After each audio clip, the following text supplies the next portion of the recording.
আলু বেগুন দিয়ে ট্যাংরা মাছের ঝোল।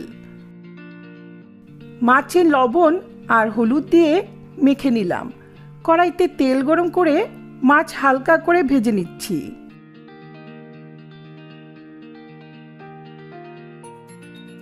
ফোড়নে দিচ্ছি কালো জিরে, শুকনো লঙ্কা।